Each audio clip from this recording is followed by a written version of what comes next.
Elevated people know who they are. They know what they believe, the role in life they are presently filling, their great personal potential. I remember being on my job with no possibility of a future. And I will never forget the moment that a man walked up to me and looked me in my eyes and told me that this was the best I would be able to do. And I came to the resolve in that very moment that greatness would be my new norm. Make this moment the moment of truth about yourself. Many of you have been selling yourself short all of your life. You have the opportunity to experience more environmental, physical, and mental abundance. Someone who is in a constant state of elevation. Their self-talk is, I know who I am, I know where I'm going, and I know where I came from. There is definitely a direct connection between finding your passion and reaching your potential. You will never fulfill your destiny doing work you despise. Passion gives you an advantage over others because one person with passion is greater than 99 who have only an interest.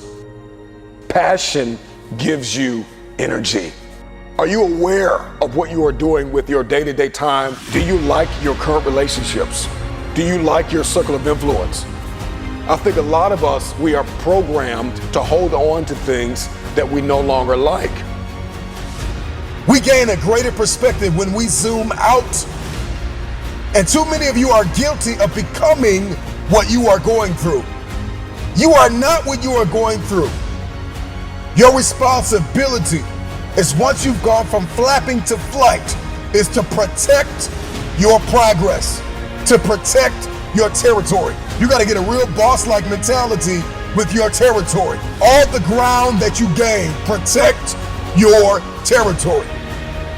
The future belongs to the hungry, the humble, the hustler. These are those that will take the throne. There is a new breed of Mamba mentality game changers that in every room that they step in, they are agents of transformation. They are 30,000 feet above the noise. They are architects, pioneers, innovators, students, athletes, lawyers, doctors. I'm sounding the alarm that a new mentality will emerge inside of you. When you are self-aware, you need to be extremely cognizant of your evolution and the fact that you're going to change, the fact that you're not going to be the same person you are. It's a very dangerous thing to be in a place where you are growing, but your life is not. You may be neck deep in what seems to be a catastrophic storm of chaos, but I pray that in this moment, you will find the calm, the peace, the hope, the faith, the courage, the expectancy you need to live and not die. It was Kobe Bryant that said everything negative, pressure, and challenges is all an opportunity for me to rise.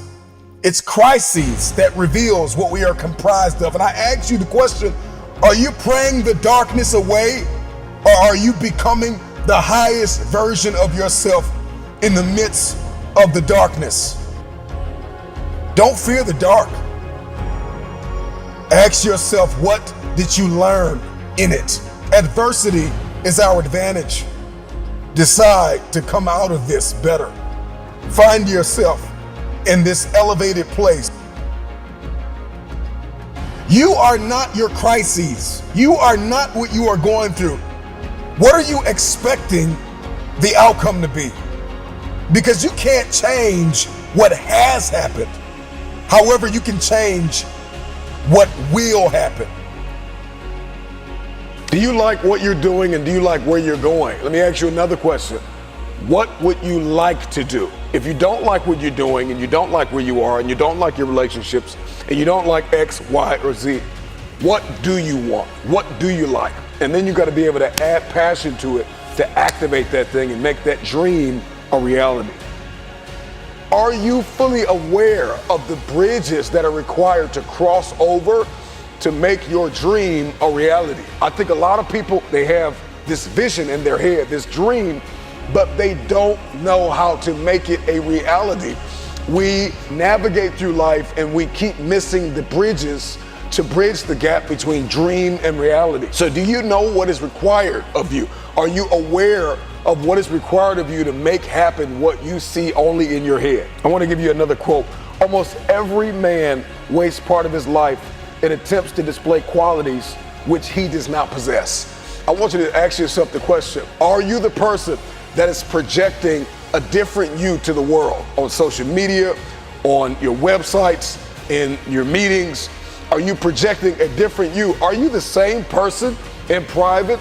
And I know that there are multiple versions of yourself, or even I have multiple versions of me, but are they consistent? To move up and not stay where you are. You get what you see. And that is the formula for expectancy. Your expectation is what you believe is about to happen. And for many of you, you have been so traumatized by the past that your expectations are so diminished. Your expectations have been dying a slow death because of the trauma of the past. You expect nothing. And so you feel like, if I don't expect anything, then you can't hurt me. If I have no expectation on you, then you cannot disappoint me. If you are going to win the fight for the future, you are going to have a high expectation. What would you like to do? What do you believe you've been destined to do? What talents, skills, giftings, and abilities do you possess to support your desire to do it? What are your motives for wanting to do it? Why do you want to become what you are looking to become? What steps are you taking to become and to live the life, to make the dream a reality? You want to be committed? You want to be consistent? You want to be creative? You want to be purposeful? You want to be reflective? And you want to be grateful? These are just a few things that you want to be as you are moving forward in your self-awareness. You've identified your weaknesses. You've identified that there is a gap between who you are, what you want, and where you want to be. In the game of life, those who have an elevated perspective will inherit the future. And it is time for you to fight for your future. How bad do you want the future? I want to ask you the question, are you aware of your why? Are you aware of your why? So now that you've discovered, okay, I'm not doing what I want to do, and I need to learn how to do what I want to do, and I need to figure out the bridge to bridge the gap between the dream and the reality. Do you know why you want to do what you actually want to do? What is your why? Because if the why is great enough, if you're aware of that why, then you can begin to back that why up with work ethic. Every why's got to be backed up by work. When you have awareness and you have your actions, but you have no accountability, you set yourself up for a great fall. Let me ask you a question. What price are you willing to pay to make the dream a reality? How aware are you? Are you aware of the price that you are willing to pay relationally, emotionally, physically, mentally, spiritually? There is a price to pay to manifest a dream. You know, two of the greatest moments in an individual's life is the day they were born and the day that they realize why they were born. Are you aware of your why? Why are you here? What are you doing? Who are you connected to? What are your people, your places, and your purpose?